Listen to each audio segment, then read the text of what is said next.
तो अगला टॉपिक है पदार्थों के भौतिक प्रकृति, माने पदार्थों के भौतिक विशेषता क्या होता है।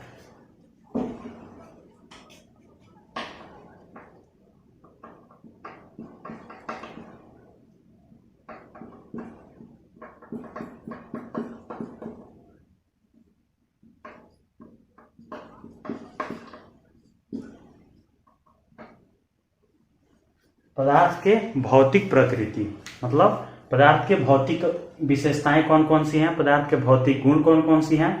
तो पदार्थ के अनेकों भौतिक प्रकृतियां होती हैं। जैसे उसमें से पहला प्रकृति है पदार्थ अत्यंत छोटे छोटे कणों से मिलकर बने होते हैं। ये क्या हो गया, पहला प्रकृति हो गया। दूसरा क्या हो सकता है, दूसरा हो सकता है पदार्थ कणों से मिलकर बने होते हैं।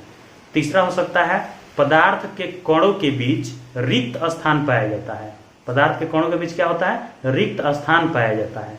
तो ये सब क्या हो जाएंगे, पदार्थ के भौतिक प्रकृति हो जाएंगे। कैसे लिखेंगे, सबसे पहले लिखेंगे पदार्थ के मुख्य भौतिक प्रकृति इस प्रकार है। उसके बाद से लिखेंगे पहला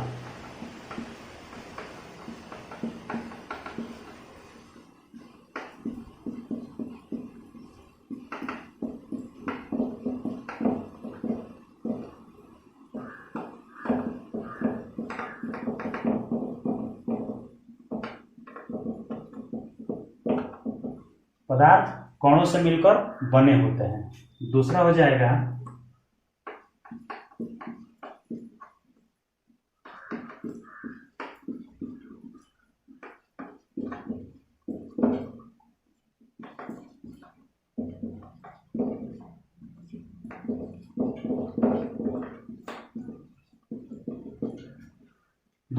पदार्थ के कण अत्यंत सूक्ष्म होते हैं।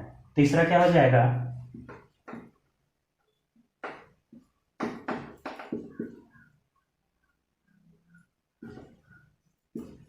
पदार्थ के कणों के बीच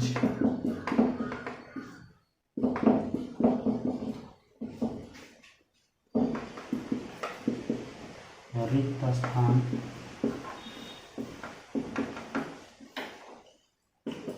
पाया जाता है।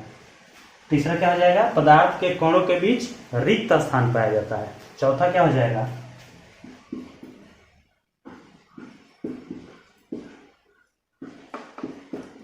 पदार्थ के कण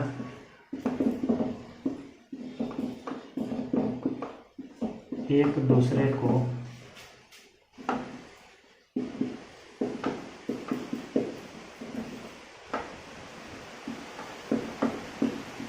आकर्षित करते हैं।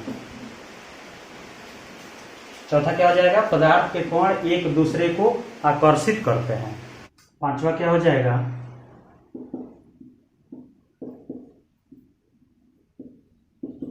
पदार्थ के कण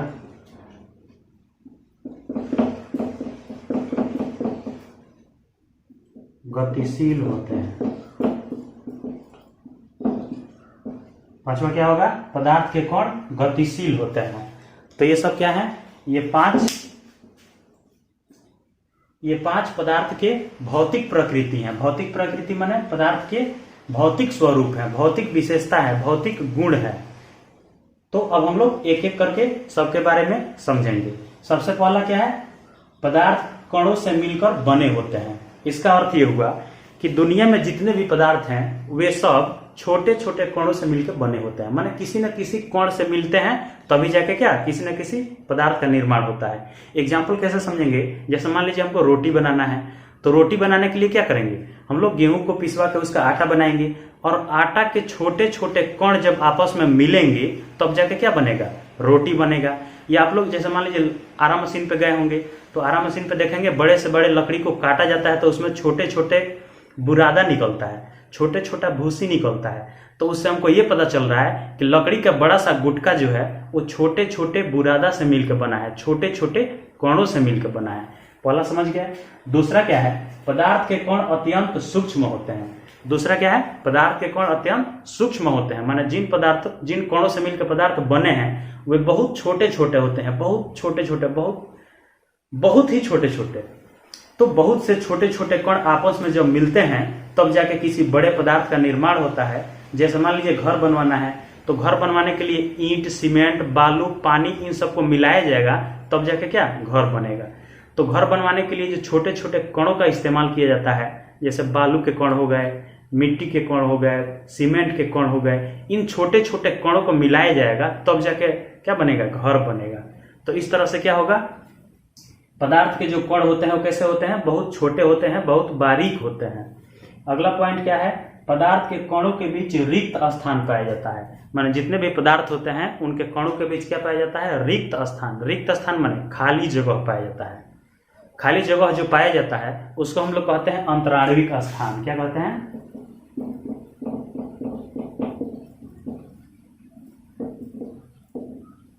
अंतराणविक स्थान कहते हैं। मतलब कि पदार्थों के कणों के बीच पाए जाने वाले खाली जगह को, रिक्त स्थान को क्या कहते हैं, अंतराणविक स्थान कहते हैं।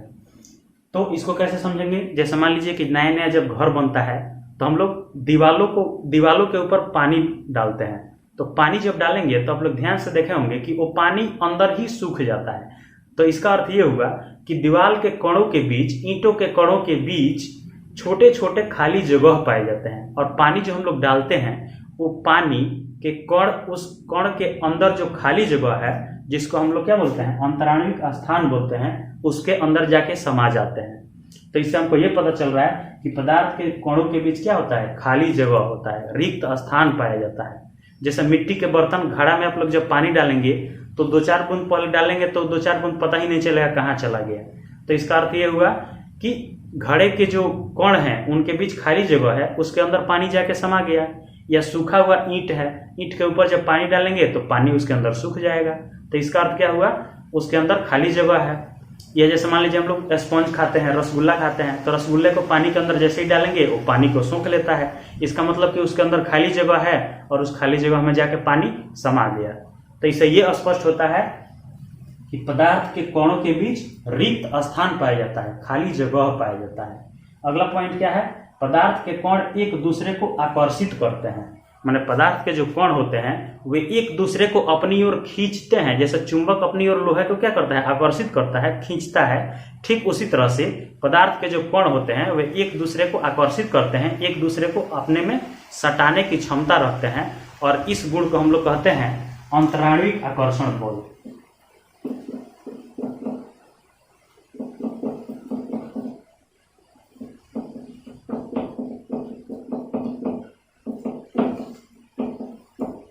इस गुण को हम लोग क्या कहते हैं बाबू, अंतराणविक आकर्षण बल कहते हैं। डिफिनीशन देना होगा तो कैसे देंगे, जिस बल के द्वारा पदार्थ के कण एक दूसरे को अपनी ओर आकर्षित करते हैं उसे अंतराणविक आकर्षण बल कहते हैं।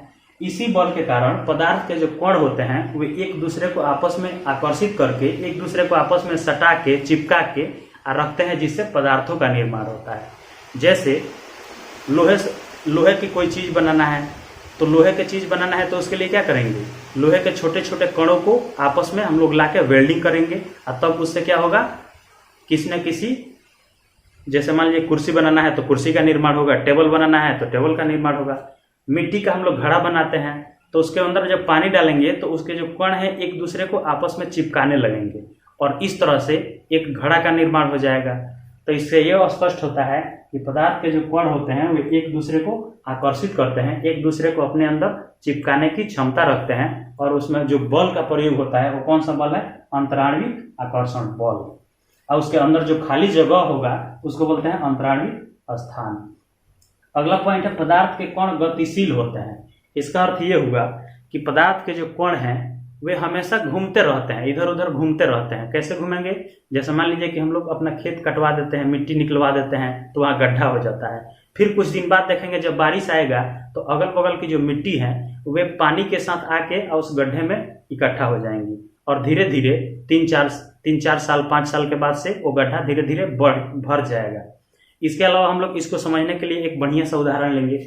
उदाहरण क्या होगा कि जैसे अगरबत्ती को जला के किसी घर के एक कोने में रख देंगे और उससे जो भी धुआं निकलेगा वो पूरे घर के बाहर भी अगर हम लोग चले जाएं तो अगरबत्ती का जो सुगंध होगा वो हमारे नाकों तक जाएगा और घर के बाहर भी चले जाएं तो वहां तक जाएगा। इससे हमको ये स्पष्ट होता है कि पदार्थ के जो कण होते हैं वे एक जगह से दूसरे जगह जाते हैं, मतलब गति करते हैं। यहाँ से वहां जाएंगे, फिर वहां से वहां जाएंगे।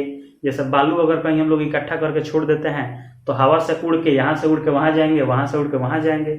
इससे क्या स्पष्ट होता है कि पदार्थ के जो कण हैं वे क्या होते हैं, गतिशील अवस्था में रहते हैं, हमेशा गति करते रहते हैं, इधर उधर घूमते रहते हैं।